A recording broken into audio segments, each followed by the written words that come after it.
네, 안녕하세요. 멘탈이 전부다의 철영입니다. 네, 운명적인 한 주 중에서 유일하게 조용한 날이기도 했던 오늘은 정작 시장은 그렇지가 못했습니다. 3대 지수가 모두 나란히 1% 넘게 떨어졌고 장중에는 거의 2% 가까이까지 하락하기도 했었는데요. 오늘은 무슨 일이 있었을까요? 일단 오늘 시장이 하락한 이유는 명확합니다. 끝난 줄 알았던 은행 위기가 끝나지 않았다는 사실을 깨달은 점이죠. 어제 JP모건의 퍼스트 리퍼블릭 인수로 잠잠해질 줄 알았던 은행주들은 오늘 일제히 크게 하락하며 투자자들의 위기의식을 일깨워줬습니다.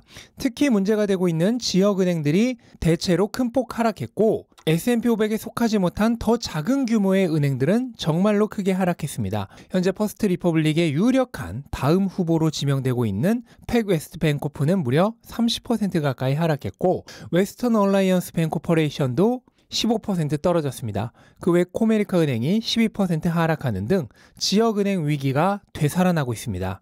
이렇게 되자 어제 잠시 바뀌었던 경기 위험 감소, 금리 예측치 상승의 분위기가 하룻밤 만에 뒤바뀌었습니다. 채권 수익률은 개장과 동시에 급락했고 연말 금리 예상치는 하루 만에 4.75%에서 4.5%로 떨어졌습니다.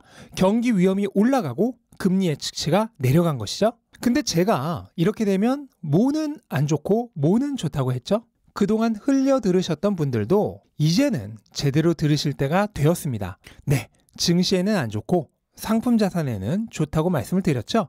오늘은 그런 현상이 가장 극명하게 드러난 하루였습니다. 최근 2,000달러 밑으로 떨어졌던 금값이 하루 만에 2% 가까이, 금으로서는 급등에 가깝게 상승해서 2,000달러를 넘겨버렸고요. 더 명확한 신호는 암호화폐 시장에서 나왔습니다. 증시가 1% 넘게 하락하는 동안 비트코인은 반대로 3% 가까이 상승했습니다. 원래 비트코인은 증시와 함께 대표적인 위험 자산으로 손꼽혔죠. 그래서 가격 움직임도 증시와 비슷했고 변동성만 더 컸습니다. 그런데 올해는 아니죠. 올해는 안전자산 대 위험자산 구도가 아니라 증권 대 상품의 구도입니다. 왜냐하면 경기 위험과 금리 전망이라는 서로 상충되는 요소가 경합하는 시장 흐름이기 때문입니다. 이러한 시장 흐름 속에서 중요한 것은 경기의 영향을 더 받느냐 아니면 유동성의 영향을 더 받느냐의 차이입니다.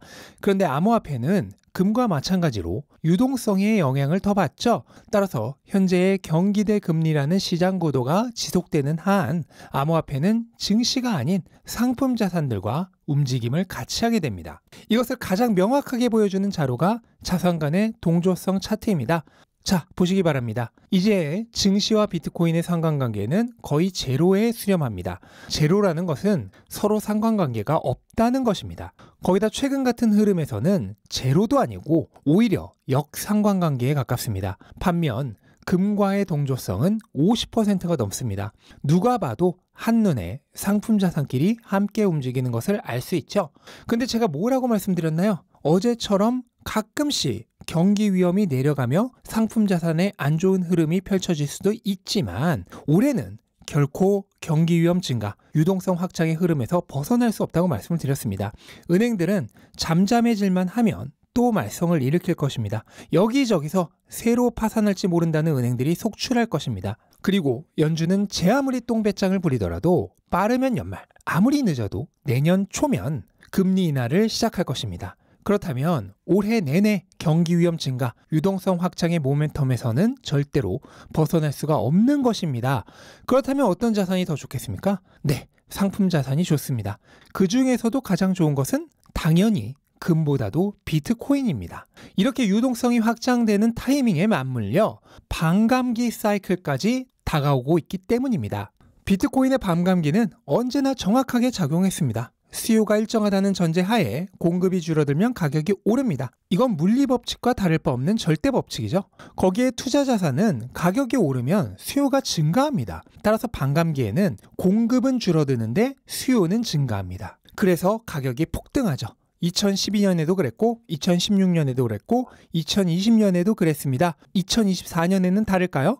거기에 2024년은 비트코인에게 최상의 조건인 금리 인하까지 동시에 겹칩니다. 반감기 사이클과 유동성 확장 사이클이 겹치는 것입니다. 따라서 어느 때보다도 폭발적인 성장 가능성을 가지고 있습니다. 이러한 때에 비트코인에 투자하지 않는 것은 너무나 큰 기회를 눈뜨고 놓치는 것이 됩니다. 제가 운영하는 스터디 클럽에서는 이번 비트코인 사이클에 대해서 집중적으로 다루고 있습니다. 큰 기회를 놓치고 싶지 않으신 분들은 아래에 고정 댓글 참고해 주시면 좋겠습니다. 그리고 현재 연준이 금리를 내리는 데 있어 큰 걸림돌이 되고 있는 것이 고용입니다. 고용 시장이 강하니 임금이 강하고 임금이 강하니 서비스 물가가 내리지 않는 것이죠. 하지만 이런 고용도 점진적으로 약해지는 기미가 보이고 있습니다. 실업수당 청구 건수는 이미 한 달 전부터 20만 명을 넘어 추세적으로 증가하는 모습을 보이고 있고, 또한 바로 오늘 발표된 3월 구인 건수도 959만 건으로 지난달에 997만 건보다 크게 줄어서 2년 만에 가장 낮은 수준으로 되돌아왔습니다. 반면 해고 건수는 25만 건에 달해서 팬데믹 이후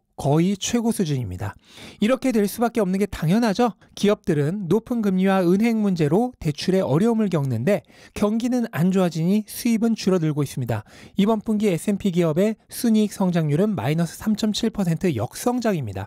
이런 상황에서 기업들이 고용을 줄이고 해고를 늘리는 것은 너무나 당연한 것입니다. 문제는 이런 정체가 바로 오는 게 아니라 한 타이밍 늦게 온다는 점입니다. 근데 연준은 자꾸 지금만 보면서 금리를 올리는데 이건 마치 사이드 미러를 보면서 고속도로를 달리는 것과 같은 행위죠. 하지만 그런 사이드 미러에서조차 시간이 흐르니 이제는 흘러갈 방향이 서서히 나타나고 있습니다. 고용은 결국 식습니다. 그리고 주거비도 결국 식어갈 게 분명하죠. 따라서 향후 시장의 방향은 너무나 명확하게 보이고 있습니다.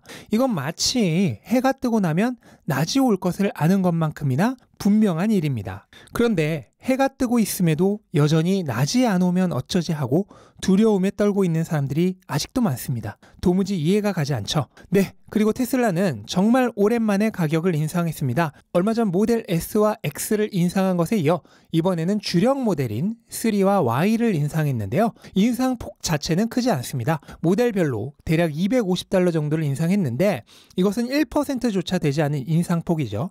의도는 명확합니다. 이 정도 가격 인상했다고 해서 수익률에 극적인 증가 효과는 당연히 없습니다. 그럼 테슬라는 대체 왜 가격을 인상한 걸까요? 짐작하기는 쉽죠.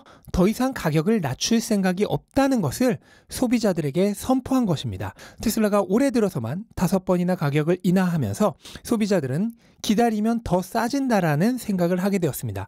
따라서 테슬라를 사려고 기다렸던 사람들조차도 지금 당장 구매에 나서지 않게 되었죠. 그럼 수요가 떨어지니까 다시 가격을 낮춰야겠죠? 그럼 소비자들은 기다리면 더 내려가니 더 기다립니다. 악순환이죠.